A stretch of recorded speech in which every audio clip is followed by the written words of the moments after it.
Hello, everyone. Welcome to History with Hersefet. I'm your host, Chris, aka Hersefet. Today on the podcast, we'll be discussing serial killers, what constitutes a serial killer, historical accounts, characteristics, types, motives, and their influence in popular culture. The views shared on this podcast come from your everyday ordinary people. My hope is that it'll give a unique perspective on history. For future podcasts, we're going to be doing the years 2012 and 2013. And for those that listen to our podcast via Spotify, Apple, or Google, we also have a YouTube channel showcasing a number of top-notch videos highlighting some borderline funny moments from our podcast for your viewing pleasure. Don't forget to like, comment, and subscribe to the channel. Your support is greatly appreciated. Back with us today, once again, is Brad and Nick.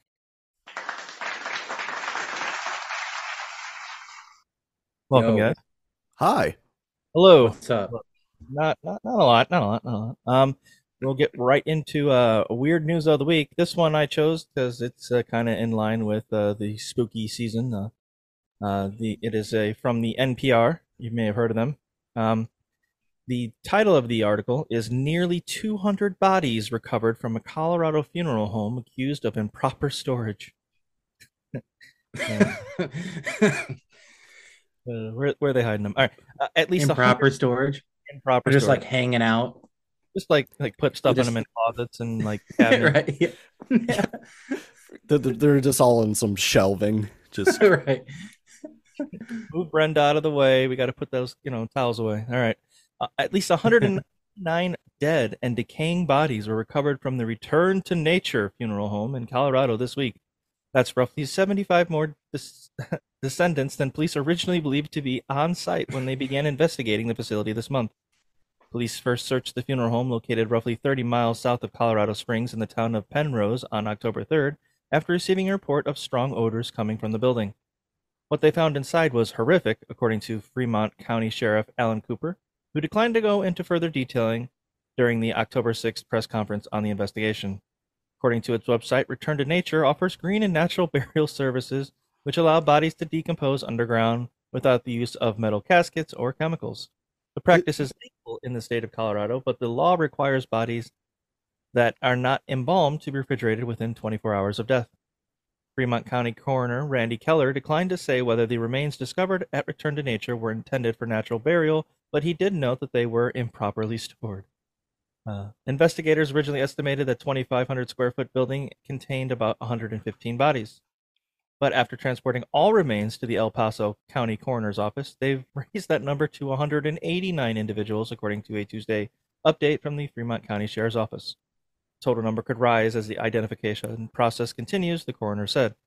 During the October 6th press conference, Keller said that his team were using fingerprints, dental records, and DNA samples to conduct what they expect to be a very lengthy identification process that could last several months. Authorities have taken special care to avoid biohazards after the employee with the county coroner's office sustained a rash upon initially entering the facility. Jesus, a rash? Boy, Yeah, she made a full recovery after receiving medical treatment. Keller said, "What do you get a rash? I got a rash. What'd you get it from?" Dead bodies. decomposition Was that in like the Burt's air. Bees? Did they make like a Yeah. lotion? I don't know. I don't know, Colorado. but I'm wondering where were they how were these stored? Were they like just were they in like in the area of the refrigeration units? Just weren't I don't know. Well, we'll read on, find out. Maybe Okay. the article will let us know. Uh, Okay. Colorado Governor Jared Polis issued a verbal disaster declaration in order to free up additional resources for the investigation, an effort that has included both state and federal bureaus of investigation, three county coroner's offices, the State Emergency Management Agency, and state and local police agencies. Some of the investigators come from an FBI team that have been dispatched to mass casualty events like 9/11 and airline crashes. Wow. Officials said that it was still unclear whether a crime had been committed. No arrest or charges have been made in connection with the case. NPR's effort to reach the owners of the funeral home were not immediately successful. Earlier this month, the sheriff confirmed that police were in contact with the owners of the funeral home, who were so far being cooperative. According to investigation by the AP, the Associated Press, the owners were evicted from one of their properties after failing to pay their taxes and were sued by a crematory that stopped doing business with them. The AP found that those issues did not appear to attract inspectors in a state with notoriously lax funeral home regulations, even after the company's registration expired in November. For now, officials say their top priority is notifying families of the known descendants. Keller said his office is undertaking extensive coordination to ensure families are given accurate information to prevent further victimization as they grieved their loved ones. No, they give no. The article does not say. I'm sure that was part of that. They declined to go into detail. There's a part where he's like, "Well, Sure. yeah, it says when they found was inside. What they found inside was horrific, according." Gotcha. Cooper declined to go into further detail. I'm, That's so. I'm guessing maybe he had them like it's a big tea party. Got them all dressed up, sitting at the table. You know, he's like he just like serving them like they're all his friends. I just pictured a bunch of bodies like piled up. Right. That could be. That's probably more than likely. That's more than likely. I was also in truth and honesty, I was thinking that of course they probably have those like units they could put in, like refrigerate them. I'm just wondering if there were so many that they just got lazy and just stopped putting them in there, just like, kind of put them near them. They were probably Right. like still in their body bag, just kind of decomposing, but not in the unit, but just still in the body bag of some sort. That's what I imagine.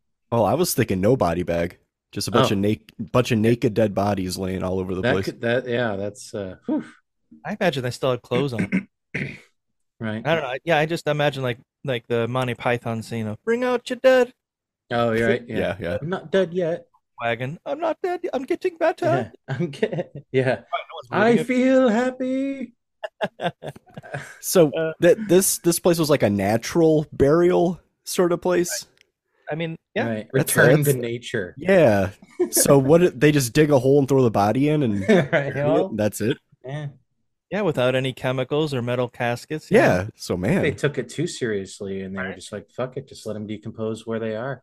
I mean, they yep. Let nature take them. there it is. Exactly. That's what I was thinking. Like, they literally took Yeah. they took it literally. Yeah. Interesting. Yeah. Maybe it's not laziness. Maybe it's all planned. Maybe it's maybe Right. it is with the lax regulations and whatnot. They don't have to hire so many people, so they try and cut in like cost that Cut way. corners as much Yeah. as possible. There's like 2 people to run the whole goddamn thing, and this guy's That's like, "I horribly got shady. 75 bodies. You want me- Right. So how the hell am I going to do this on my own?" Yeah. Yeah. Who knows? So Look, man, you got to move the bodies. I said I'll do it. I'll get to it. What a 100 job. Jesus Christ. Right. Wow. All right. Well, that will do it for the weird news of the week. Yay! Yay! Yay! All right. Oh God, could Sounds you imagine about the right. pros? Okay. Yeah. Jesus. All right. Yeah. We will now move into the main topic of our podcast here. What is a serial killer? This is the first chapter here. I'm going to start off. Just going to give us the basics here. A serial killer, also called a serial murderer, is typically a person who murders 3 or more people. That has been changed now to 2 or more people. They've dropped it to 1, but 3 or more people, 2 more. It kind of varies, but now the overwhelming seems to be 2. But with the murders taking place over more than a month and including a significant period of time between them. While most authorities set a threshold of 3 murders, others extend it to 4 or lessen it to 2. Psychological gratification is the usual motive for serial killing, and many serial murderers involve sexual contact with the victim. The FBI states that the motives of serial killers can include anger, thrill-seeking, financial gain, and attention-seeking, and killings may be executed as such. The victims may have something in common, for example, demographic profile, appearance, gender, or race. Often the FBI will focus on a particular pattern serial killers follow. Based on this pattern, this will give clues into finding the killer along with their motives. Although a serial killer is a distinct classification that differs from that of a mass murderer, spree killer, or contract killer, there exists conceptual overlaps between them. Some debate exists on the specific criteria for each category, especially with regard to the distinction between spree killers and serial killers. The English term and concept of serial killer are commonly attributed to former FBI Special Agent Robert Ressler, who used the term serial homicide in 1974 in a lecture at Police Staff Academy in Bramshill, Hampshire, England, or the UK. I'm going to get to my first notes here. The FBI agents John E. Douglas and Robert K. Ressler were the inspiration for the characters Holden Ford and Bill Tench in Netflix original series Mindhunter. So that's where they came from. That's the inspiration for that. So yeah, Right. the differences between, yeah, because I mean, like a spree killer is just a serial killer that's just a bit more quick at it. You know, Mhm. he's more on the Right. go. So, but yeah, serial killers, there's, yeah, crazy stuff. Historical accounts of serial killings. Do like chapter 2 here. Historical criminologists suggest that there have been serial killers throughout history. Some sources suggest that legends such as werewolves and vampires were inspired by medieval serial killers, which is interesting. Mm-hmm. Kind of makes sense. Yeah, In Africa, there have definitely. been periodic outbreaks of murder by lion and leopard men. I can see the lion. Leopard men, that'd be interesting to see too. Hmm. I don't know how that works out. Yeah. According to Leopard, leopard men, half like man, men half. with leprosy, or half man, half leopard. I'm thinking half man, half leopard. That's what I want. Cool. Yeah. Uh, according to Peter Vronsky's book, Peter Vronsky is he's written like 100 books on serial killers and all sorts of different variations of the subject. So I think of like he might be one of the main authors on this alive today. I Okay. think. Peter Vronsky, Vronsky. His Okay. book Serial Killers: The Method and Madness of Monsters. In the 15th century, one of the wealthiest men in Europe and a former companion in arms of Joan of Arc, Gilles de Rais was alleged to have sexually assaulted and killed peasant children, mainly boys, whom he had abducted from the surrounding villages and had taken to his castle. It is estimated that his victims numbered between 140 and 800. That's quite a jump. Good lord. That's quite a lot of people, right? Good God. That's like, I don't even know how you. Like, so people had to know what's going on. Like 104. How do you like nowadays? What like 30? And that's crazy. 20 people. That's crazy. 140. That dwarfs like anything I've even heard of in the last 20 years. It's crazy. Yeah, that is Uh, insane. the Hungarian aristocrat Elizabeth Bathory, born into one of the wealthiest families in Transylvania, allegedly tortured and killed as many as 650 girls and young women before her arrest in 1610. Yeah, What? that's insane. That she's got to be one of the most prolific, let's call it prolific, serial killers in history. 600? Yeah, 600. 650. That's the Oh estimate. my God. Yeah. That's insane. Yep. She is. Within how, well, yeah, well, within like what time? Like, within how much time? Oh, I think it was a span of I read that too. There was more Hmm. information on it a little bit Right. in the articles. It wasn't like it was like pretty much like half her life. She spent half her life doing Wow. that, and then half her life locked away in some like when they finally caught her, she didn't get Yeah. executed. She was just imprisoned in a stone wall, like locked away, Right. Right. still alive. But yeah, in 1610. In his most of the information I got is from Peter Vronsky, by the way. So in his 1886 book Psychopathia Sexualis, psychiatrist Richard Van Krafft-Ebing noted a case of serial murderer in the 1870s. A Frenchman named Eusebius Pie de Janelle, that's probably Eusebius is right, but I can't, whatever. Who had a sexual obsession with blood and confessed to murdering 6 people. One of the, I could see that if it would have been earlier, they probably would have mistaken him for a vampire, from what I read into that. So yeah, the unidentified killer Jack the Ripper, who has been called the first modern serial killer, killed at least 5 women and possibly more in London in 1888. He was the subject of a massive manhunt and investigation by the Metropolitan Police, during which many modern criminal investigation techniques were pioneered.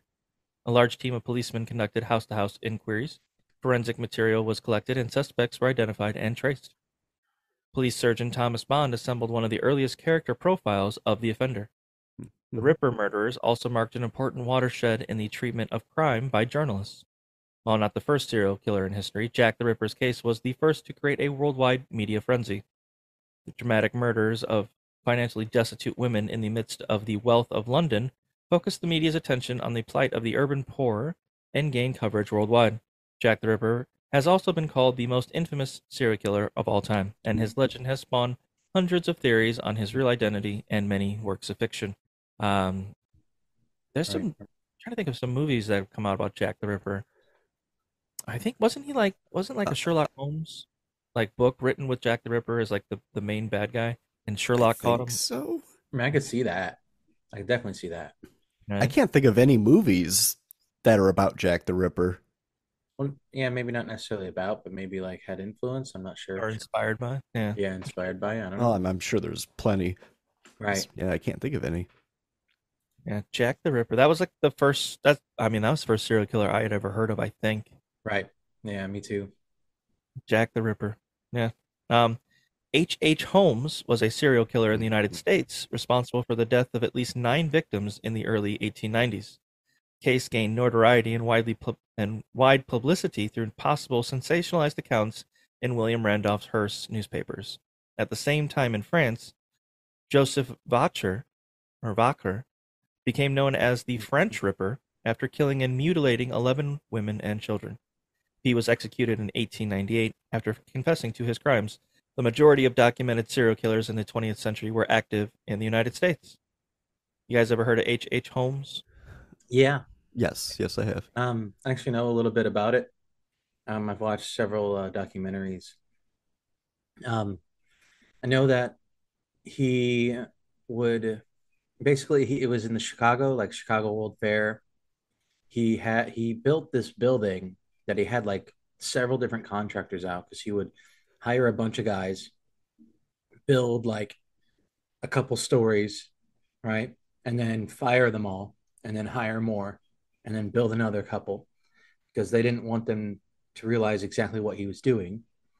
And what he was doing was building basically this hotel that would trap people.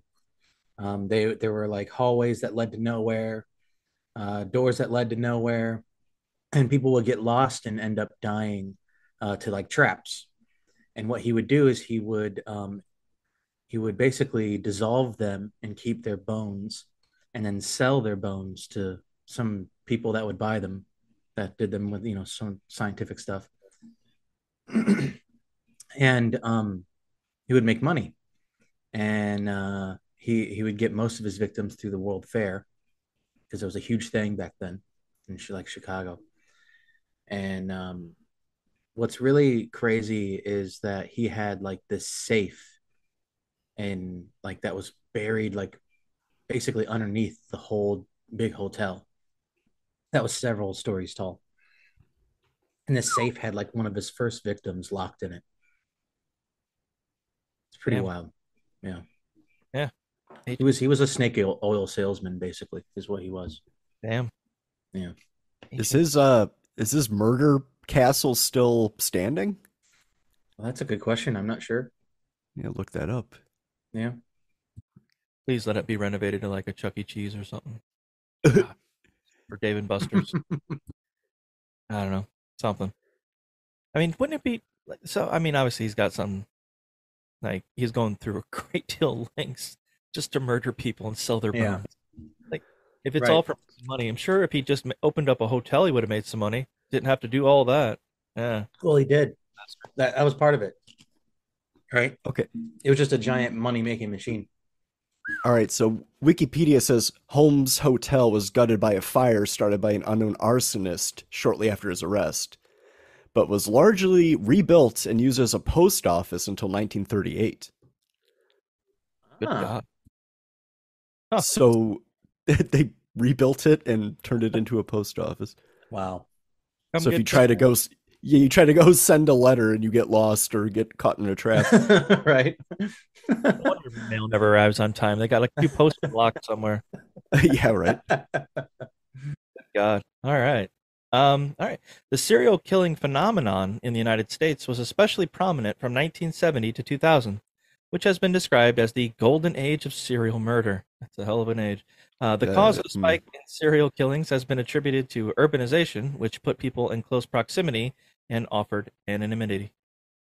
The number of active serial killers in the country peaked in 1989 and has been steadily trending downward since, coinciding with an overall decrease in crime in the United States since that time. The decline in serial killers has no known single cause, but is attributed to a number of factors. Mike Emote, I don't know. Mike Emote, let's go with that. Professor at Radford University in Virginia attributes the decline in number of serial killings to less frequent use of parole, improved forensic technology, and people behaving more cautiously. Causes for the general reduction in violent crime following the 1990s include increased incarceration in the United States, the end of the crack epidemic in the United States, and decreased lead exposure in early childhood. Yeah, think of all the lead that kids are exposed to, all the defects it causes. That was one of the things. Like everything, like gasoline was leaded, paint lead, Right. Right. surrounded Yeah. by Yeah. fucking lead. Hmm. Yeah, it's a wonder. Jesus. Chapter 3, we go serial killer characteristics. They may exhibit varying degrees of mental illness or psychopathy, which may contribute to their homicidal behavior.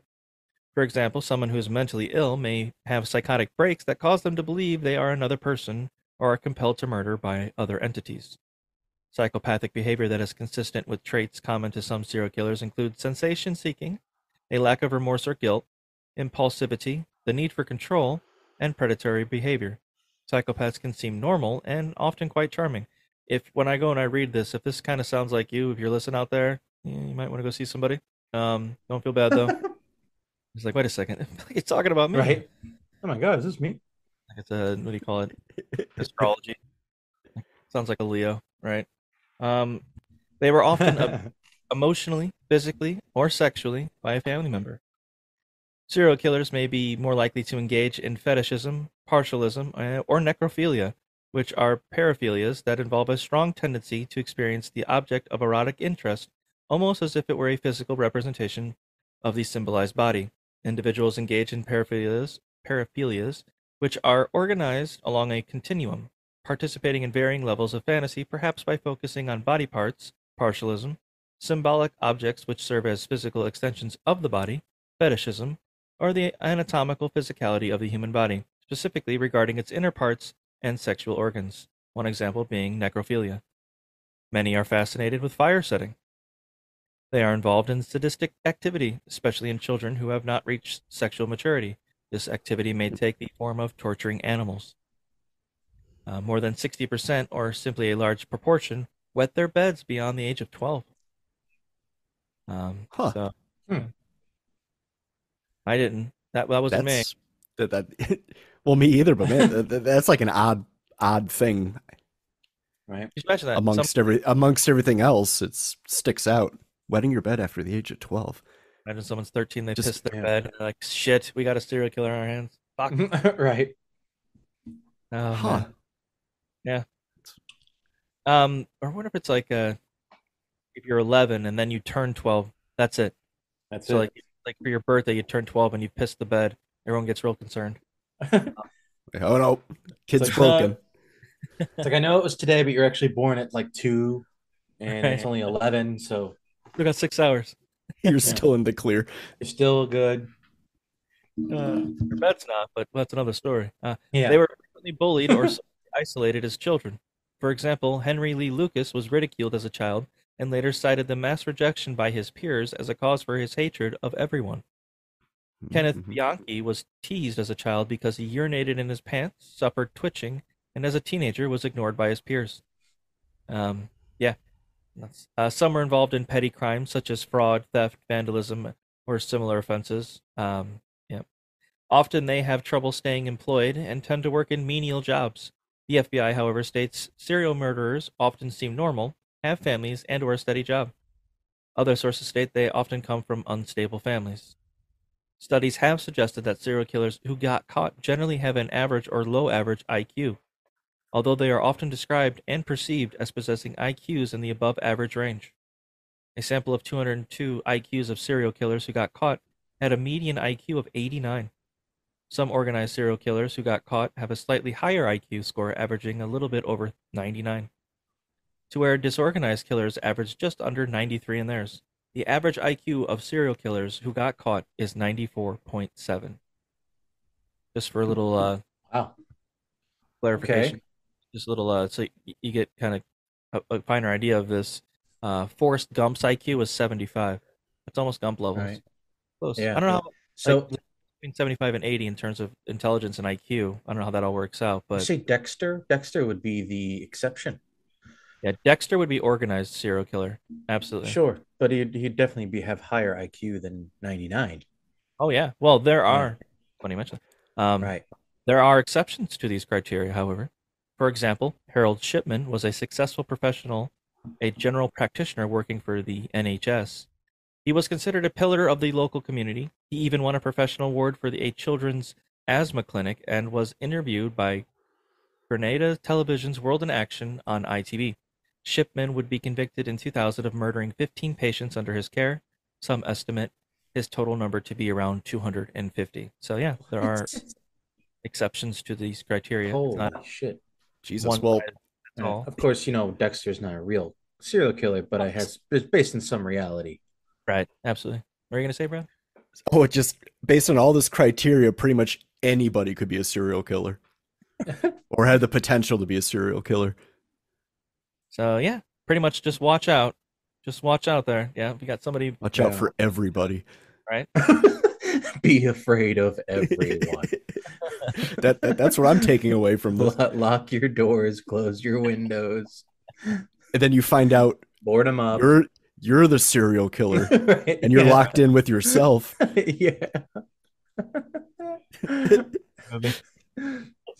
Many serial killers have faced similar problems in their childhood development. Family, or lack thereof, is the most prominent part of a child's development because it is what the child can identify with on a regular basis.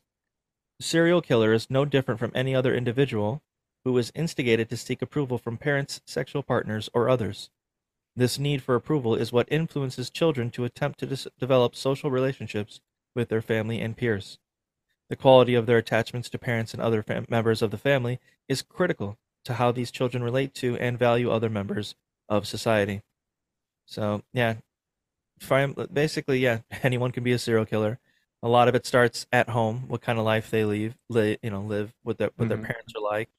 If it comes from a broken home, so to speak, if there's lots of drugs and alcohol and violence and abuse and all that shenanigans going on, depending on where they live. If it's a poor part of, let's say their parents are fine, so more or less, just standard, but they live in an incredibly poor part of the country, wherever they're at, and they have to deal with a whole host of problems that others don't have to. So it's that nature versus nurture. How much of it, right? How much of it is what? Like how much of it is which? Right? Yeah. So it's like Brad was saying, anybody. If you take anything away from this podcast, here is anybody can be a person sitting next to you. Yeah. Flip a coin, they're probably a serial killer. Or ask them when they last wet the bed. Have they ever tortured any animals? How's that? What's their IQ? I think I wonder if it gets to Gump level, if they're just okay, like they're not even capable of anything. But that well, I mean that's like that would be more like Sling Blade. Well, I don't even know if we could you classify Sling Blade as a? I mean, not necessarily, but he did kill someone. He did kill two. Yeah, but I'm just saying that like he had since Sling Blade has that potential to kill and has a low IQ. Yeah, that's true. So yeah, it'd be more like that. He likes French fried potatoes. Yeah. I aim to kill you with it. Yeah, that's a great movie. Oh yeah, it really is. Yeah. What are you gonna say, Brad? I'm sorry. Oh yeah, you had mentioned that the average IQ of a serial killer was like what, 94 or something like that. I think so. Yeah, let me look back. Which is that's just barely below average intelligence. 94.7. So yeah, just right. That just reinforces my theory that everyone could be a serial killer. Yeah. I was looking at these characteristics and whatnot, and I'm thinking about it. And there's some people that I grew up with. I mean, I am shocked that they didn't take a complete left turn and just be. It would make sense that they're unhinged and have some sort of serial killer, characteristic. They've got plenty. Like I know there's somebody in particular I was thinking of that checked off like 3 or 4 of these boxes, but he's, they're one of the nicest people ever. And it's almost like there's not a again. This could be again, but really, truly, never went the way that you. It's just lucky, incredibly lucky. I'm not sure. I'm glad that it is the way that he is. So. Now that person's going to listen to this, and then the switch is going to be flipped, and no, they won't, Brad. They won't. Okay. They don't find out about it. All right, we're going to keep that quiet, right? All right, there it is. Yeah. Well, how do we know? We won't know who. We don't know who it is anyway. I'm not going to say who it is. And it's not even about that. Yeah. Right. All right. Chapter 4. Types of serial killers. The FBI's crime classification manual places serial killers into 3 categories: organized, disorganized, and mixed, i.e., offenders who exhibit organized and disorganized characteristics, as if you couldn't figure that out. Some killers descend from being organized into disorganized as their killings continue, as in the case of psychological decomposition, or overconfidence due to having evaded capture, or vice versa, as when a previously disorganized killer identifies one or more specific aspects of the act of killing as their source of gratification and develops a MO that focuses on them. Organized killers often plan their crimes methodically, usually abducting victims, killing them in one place, and disposing them in another. They often lure the victims with ploys appealing to their sense of sympathy. Others specifically target prostitutes, who are likely to go voluntarily with a stranger. These killers maintain a high degree of control over the crime scene and usually have a solid knowledge of forensic science that enables them to cover their tracks, such as burying the body or weighing it down and sinking it in a river. The Bay Harbor Butcher. They follow their crimes in the news media carefully and often take pride in their actions as if it were all a grand project. Often organized killers have social and other interpersonal skills sufficient to enable them to develop both personal and romantic relationships, friends and lovers, and sometimes even attract and maintain a spouse and sustain a family, including children. Among serial killers, those of this type are, in the event of their capture, most likely to be described by acquaintances as kind and unlikely to hurt anyone. Ted Bundy and John Wayne Gacy are examples of organized serial killers. In general, the IQs of organized serial killers tend to be normal range with a mean of 98.7. There's a couple famous serial killers right there: Ted Bundy and John Wayne Gacy. John Wayne Gacy is an interesting one because that was in the area that Nick and our parents grew up in. And I think I mentioned this before, where our dad would have been a prime USDA meet perfect thing for John Wayne Gacy there, because he was not in school. He was a young man who would take like odd jobs. I think eventually worked at a grocery store, but he would have easily been one, because that's what John Wayne Gacy did. He was well known in the community, well liked, charming. No one had any idea about any of this. They didn't know he had already been in jail twice, once for sexually assaulting a minor. He spent I think like a good 8 years in prison or something, but nobody had any clue. Yeah. He was I think he ran for maybe mayor too at one point, but he had a well-known like construction business where he would work painting and building and laying cement, all that stuff, and he would hire young men in the area, troubled young men usually, people who just needed a job, make some money, buy some beer, get comfortable with them in a sense, or he'd pick out the ones that he liked the most, and he had this trick where he would take them to his house, and he would talk about how he would still put on clown. He would be dressed up as a clown and go around to people's houses and perform. There's been a couple pictures of famous paintings and stuff like that of John Wayne Gacy doing that, where he would tell these young men after getting them drunk and high that he wanted to show them a trick that he had from his act, and it involved handcuffs, and he'd have the kid put the handcuffs on him behind his back, and then he'd do a little wiggle, whatever it was, and he'd get out of them. And the kid was like, "Oh wow, how'd you do that?" And he's like, "Here, put them on. I'll show you." And he puts them on, and he goes, as the kid realizes that they're legit handcuffs, he says that the key is to have the key, and then he just have his way with them, and that was it. He did that a lot, and he buried them like under his crawl space, like at the bottom of his house, and like with the amount of chemicals and shit he put in that ground, and I don't know, like 30 some odd bodies that were down there. There's more that he dumped in lakes too. Crazy. Literally, when they bulldozed the house, nothing grew on that land anymore. Nothing. I think to this day, nothing grows on that path, on that little spot there. Jesus. So, yeah, it's we had a teacher. His name was Mr. Amore, who was a coroner. He was like head of a funeral home before he got to teaching. Yeah, as one does. And he was because there were so many bodies. He was in one of the many people that had to go out and collect these bodies. Wow. So he had to go to the house. So yeah, just crazy stuff. And I was just then it could very easily have been our father, and then I wouldn't be here, Nick wouldn't be here. Oh, True, you know, true. yeah, that he was right in that perfect spot where they would have just gotten him, and our dad definitely would have fallen for the handcuff trick, no question. Right. Oh yeah, Absolutely, for sure. no question. You guys ever have you watch anything on Ted Bundy with John Wayne Gacy? Anything that stuck out to you from those serial killers that Ted Bundy's been talked about to death for the last couple years. Oh yeah, he has. Yeah. Yeah, there Yeah. were a couple things on Netflix that came out a few years ago. I Yeah. watched one of them, and my main takeaway was like how charming he was, like especially like up against the judge, and the judge is like, "Oh, you seem like a fine young man," and all Right. that. It's like, Yeah, Right. what the he's like, it's fuck? too bad you took the way you went, basically. Yep. Yeah, Yeah, he was literally saying you could have been great to Ted Bundy. Yeah. You could Yeah. have been a great lawyer, son. Dude's dude is fucking nuts. Yeah. hmm A maniac.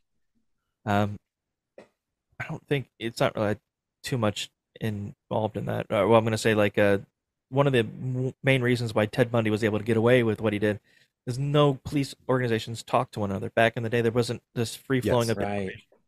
So he could just go from one state to the next, and nobody has any idea that both Yeah. states are looking for the same guy, but they don't know it's the same guy. So he can just go as he pleases.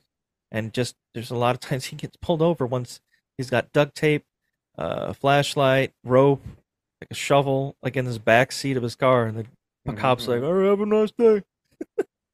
Like, all Right. right, there he goes. So yeah, Yep. and he escaped from prison.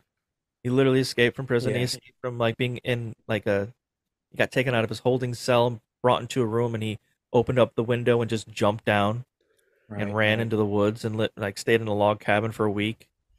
Then got out and got escaped again. John or Ted Bundy, just nuts, Yeah. incompetence, crazy amount of incompetence. Yeah, that or I don't know if are you gonna mention anything about Dahmer?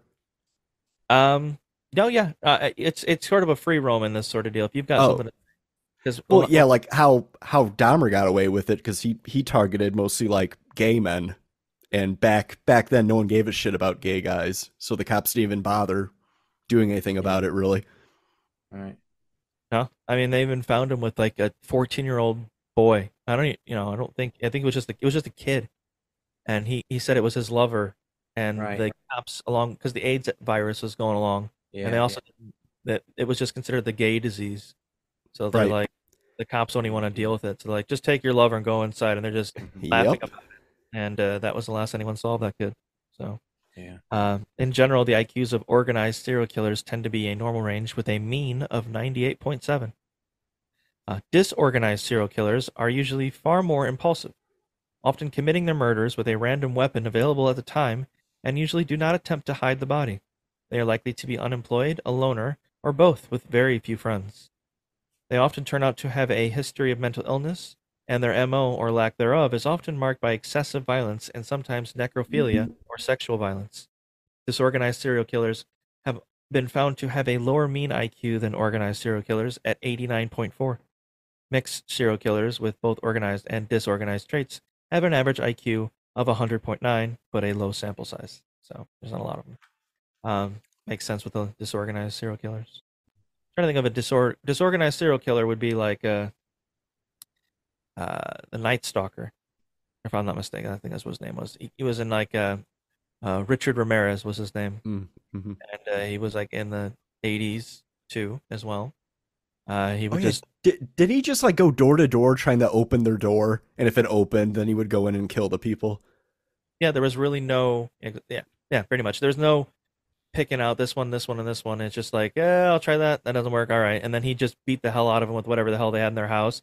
He Mhm. usually eat their food for a little bit and then just leave. He'd leave the bodies. He'd leave everything. He'd just take off. Fucking crazy. Yeah. That is It's insane.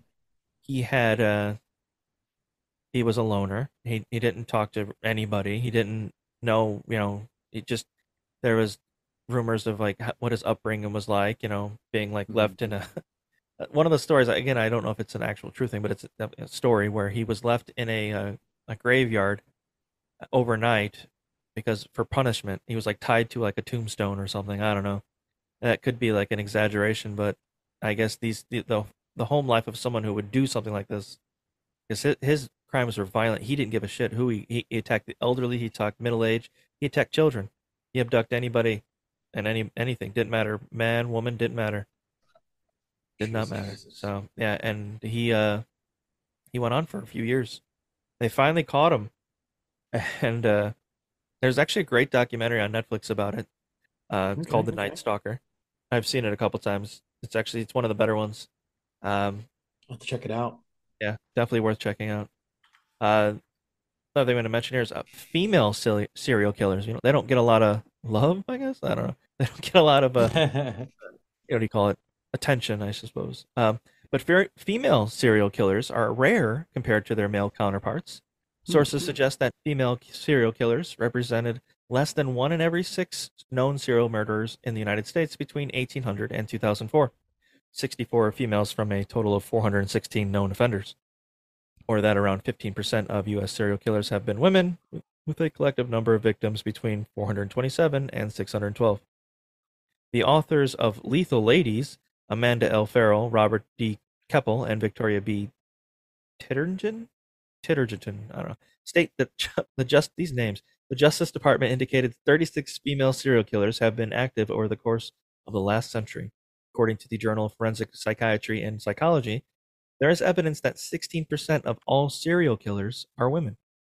The methods that female serial killers use for murder are frequently covert or low profile, such as murder by, any guesses? What do they murder with? What would you assume? But what do they use to actually kill somebody? Yeah, what do you think? What do you think? I mean, Game of Their Thrones. their purse. The poison. They poison them. Ah, Poison. That's a I can't remember who said it. It's a character in Game of Thrones. They talk about it a lot because they typically do poison. That's the easiest way for them to get around with it, and it's low profile. It doesn't require them to get physical in any way, and men like to drink, so yeah, or eat food, or many different ways you can poison. right. So, but the methods that they use was poison, the preferred choice for killing. Other methods used by female serial killers include shootings, still no purses, used by 20%, suffocation 16%, stabbing 11%, and drowning 5%. There's actually maybe purses like 1. They commit Maybe. specific places such as their home or a healthcare facility, or at different locations within the same city or state. A notable exception to the typical characteristics of female serial killers is Eileen Wuornos, who killed outdoors instead of at home, used a gun instead of poison, and killed strangers instead of friends or family. One analysis of 86 female serial killers from the United States found that the victims tended to be spouses, children, or the elderly. I wonder if that Eileen person did that because they're like, they're only looking for women that murder at home. So if I kill them outside and they're strangers, they're going to think it's a man. I'll definitely get away with it. So, yeah. Yeah. So it sounds like women are better at it than men are overall. Like you said, more covert, like poisoning, like less of a mess and all that.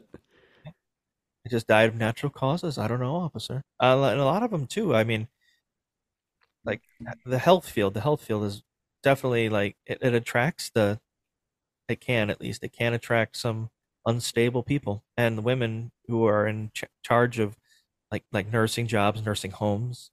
They're looking after these people, and they can just do whatever the hell they feel like. I can't remember the lady's name, but she would basically assist suicide people, assist murder because they didn't want to die. And she would lay in bed with them until they passed away, and she got off on it. That's the thing. So it was just very strange. I was gonna say Florence Nightingale, but any nurses listening would probably kill me for that remark. It's one of her dark secrets. I don't know what chapter we're on now. I forget. Whatever. Motives for serial killers. The motives of serial killers are generally placed into 4 categories. There's like a category within a category. It's like an inception of categories. The motives for serial killers are generally 4 categories: visionary, mission-oriented, hedonistic, and power or control. However, the motives of any given killer may display considerable overlap among these categories. A visionary serial killer suffers from psychotic breaks with reality.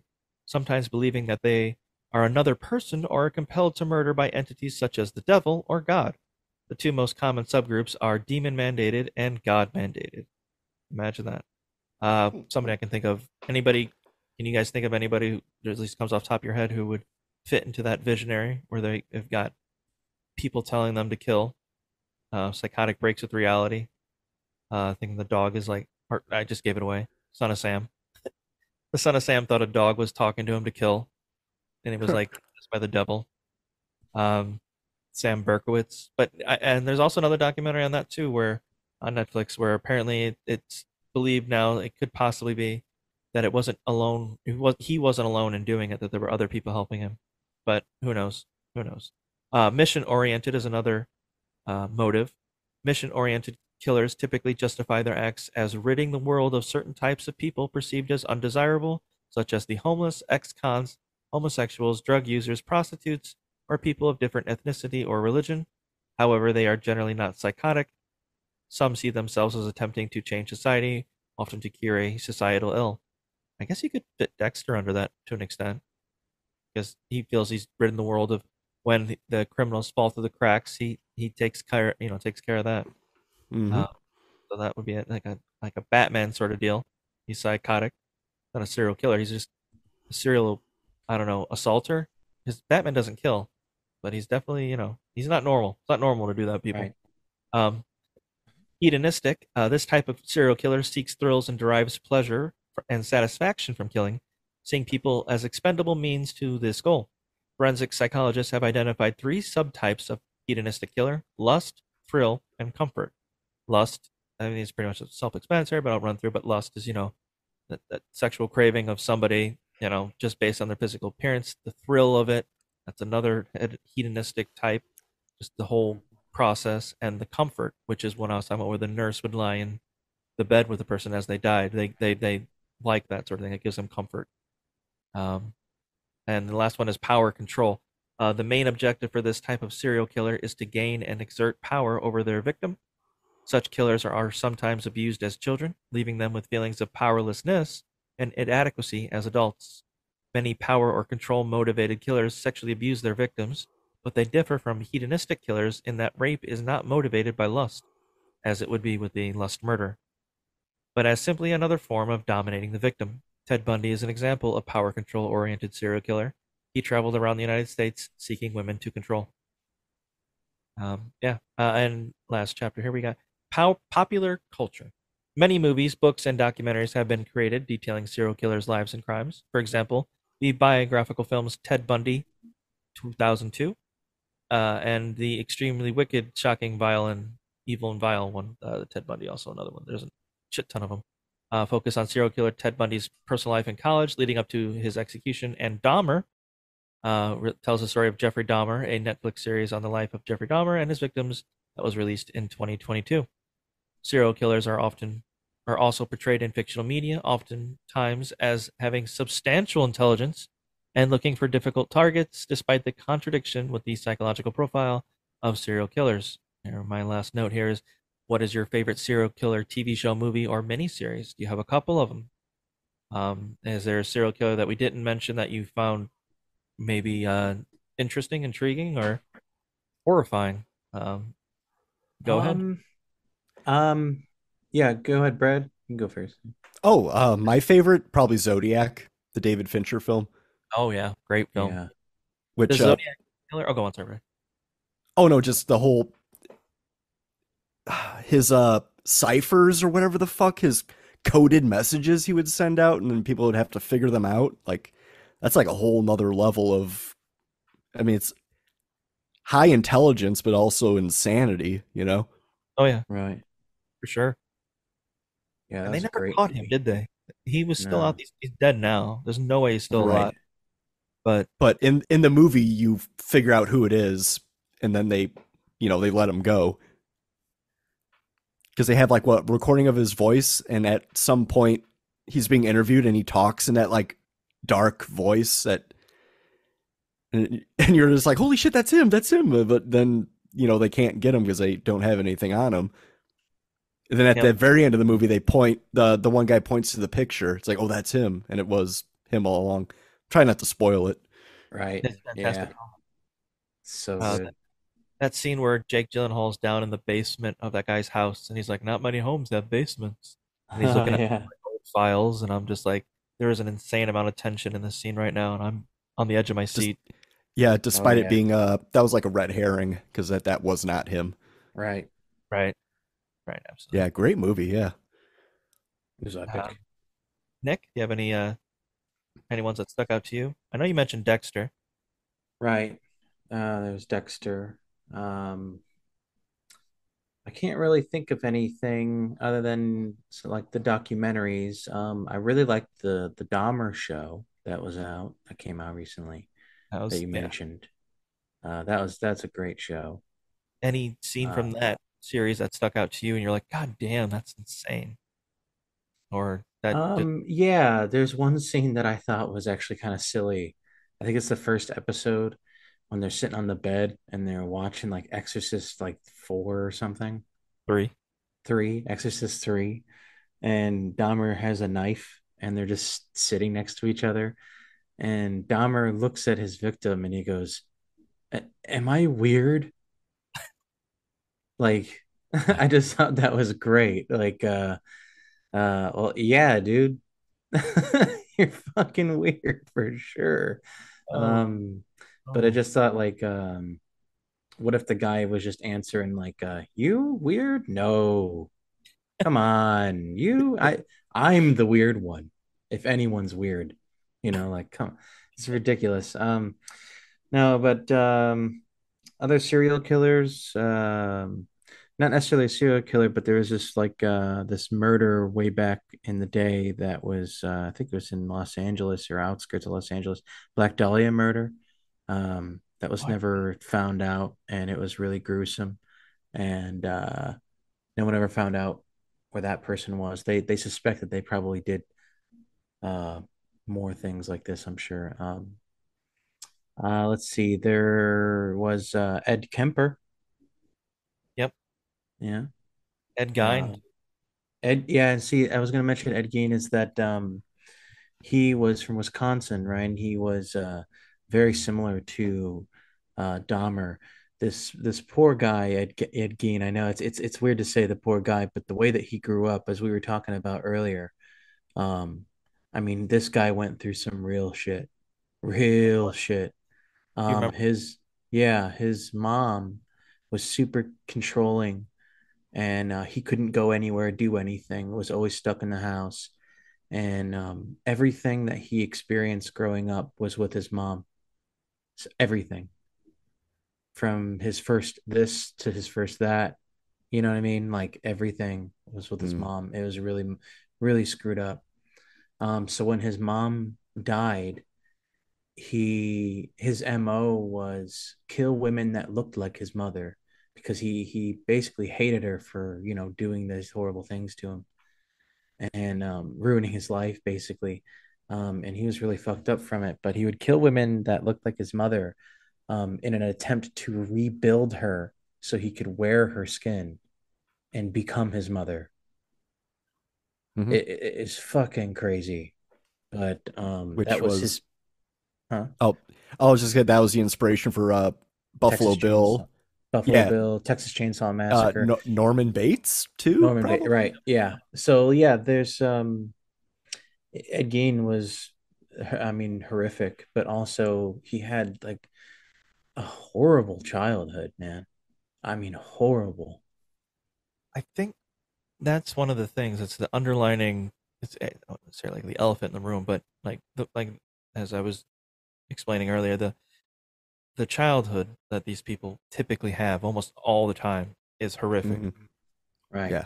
So it starts from there. People, there's some arguments to say that there's some like sort of serial killer genes and stuff like that, like something genetic. Your brain malfunctions and you just get that, and it doesn't matter where Sure. you're just going to be, because it's not like I said, a one size covers all. So there are people Sure. that have really normal childhoods that still grow up to be a serial killer. So yes, again, lock your doors, don't talk to anybody.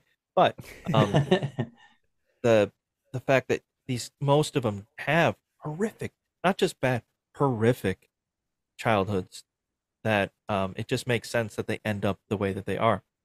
Now, Jeffrey Dahmer was interesting because, at least in the Netflix series, it was hinted at or suggested at least that when he went under, he was put under for surgery when he was younger, and he came out of it completely different as a kid.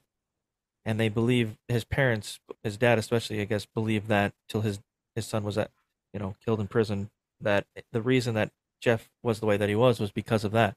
It was at that point that he lost like the ability to like, well, you see how odd he was to be Mhm. normal. Yeah. And of course, drugs, alcohol just exasperate the problem, and divorce and broken homes and whatnot. And yeah, it's just tragic. And so it's a tragedy on all fronts. It's a tragedy for the Yeah. person growing up like that and becoming that, Right. um, and everything that they inflict on society after. So Right. it's what can you do? My favorite is Mindhunter. I love that series. Oh, yes. I think it's fantastic. It's another David Fincher. Right. It's only two seasons long, but it's worth every episode's great, and it deals with the FBI agents, as I mentioned earlier, that go around and talk to serial killers, and you just get like it's just really captivating. It's just interesting stuff. Um, yeah, it's just I think that would probably be my favorite one. I've seen the Ted Bundy, the confession tapes of Ted Bundy, the tapes, the ones that they do. It's like a series on Netflix as well. They did one Mhm. for John Gacy as well. That's a terrible one. God, that's crazy. Like I said, or the Night Stalker. Like I've done a decent amount of serial killers. Like there's something to it. I don't know. There's a large portion of the population that just. I mean, people write these guys are people like letters, like love letters. You know, I'm not that Yeah. point, but like it is Right. interesting to me. It's It's incredibly fascinating yeah, to just the think how someone could be that way, that these right, people actually exist, that it almost seems like, oh, like made up, because it just seems so crazy, Right. right, you know, that someone could do these things.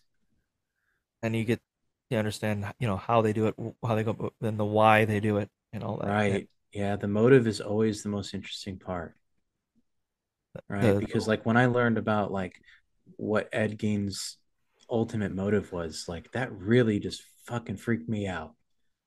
Like to ultimate just to become his mother. right. I Like, mean, that's yeah, ugh. it's the craziest. It's not normal, Ed. Right. You understand why? Yeah. Yeah, yeah, and you can't even wrap your mind around it, really. Right. Exactly. And then, but to think it with Nick didn't go with saying, I'm assuming that his first experience in anything with being with his mom. So I'm assuming his first sexual experience was with his mom. Right. His first anything, any big Yeah. moment in someone's life was with his mom. Right. It's just fucked up. His mom should have been in prison, like Absolutely. like death penalty for his mom. And Mm-hmm. Ed, Yeah, because she created him, basically. And right? Ed needed She psychological created, help. yeah. Who created her? That's what I want to Right. know. Well, that's the thing. I think it's just a cycle that just Right. Yep. continues. Yeah. I just like It's horrible. he had dried human skins like hanging on a clothesline in his Right. house. His crazy stuff. Yeah. Buffalo Bill. Yeah. Silence of the Lambs. Hannibal Lecter is the exception to the rule. Where Buffalo Bill, Right. I wouldn't classify him as a high IQ individual, but Hannibal No. Lecter, absolutely, absolutely. Right. So, nor would Red Dragon. I wouldn't classify that guy as a high IQ Oh either. yeah. Right. Do you Uh, see? right? God, that scene with Philip Seymour Hoffman where he's like glued to the chair, Oh, I know. It's so crazy. craziness. Oh. Yeah. Uh, Oh, all right. wait, that scene in Red Dragon, yeah, he's glued to the chair and then cut to him on fire in a wheelchair going down the road, right? Yeah. That cracked me up. I shouldn't laugh at that, but well, I laugh at all sorts of fucked up stuff in movies, Well, but I mean, there is always that fine line between comedy and tragedy. yep, I write it all the time. Yeah, it's in that one scene too, or from that one scene to the next. It's the tragedy of him being. Do you see? Yeah. Yes, I see. And the next scene, like, where's Bob? Burning Yeah, up. just a fireball going down the road. Uh, I don't remember his name. It's probably not Bob. But all right. I don't really have too much more to say. I think that's pretty much it, actually. If you guys don't have anything to add, this is another one of these Um, short little what's the deal with? oh, I have one thing to add. Sure. There's a disproportionately like small amount of lady serial killers. So I'm saying I think all the ladies out there need to step up their game. Or they're that good with it, they just haven't even been caught. Or hasn't even Yeah, registered. that could be Right. too. I just want to hear more about lady serial killers. Yeah, me too. Yeah. Me too. But, well, honestly, Oh, that uh, person that early, what was her name? Scroll back up here. Um, the one that did the gun Elizabeth instead of the poison. Bathory, a Hungarian aristocrat. Oh, She was born Oh in yeah. she, yeah. Oh yeah, she did like 600. Yeah. Well, that So was easy. That was easy back then. Like no one had a phone or anything or any way to communicate with each other besides like carrier pigeons. So, right. in terms of body count, though, that's pretty high. Like Yeah. did it, and she like. So that's another thing. Body count. Not get too morose with the whole thing, but Right. still, it's a.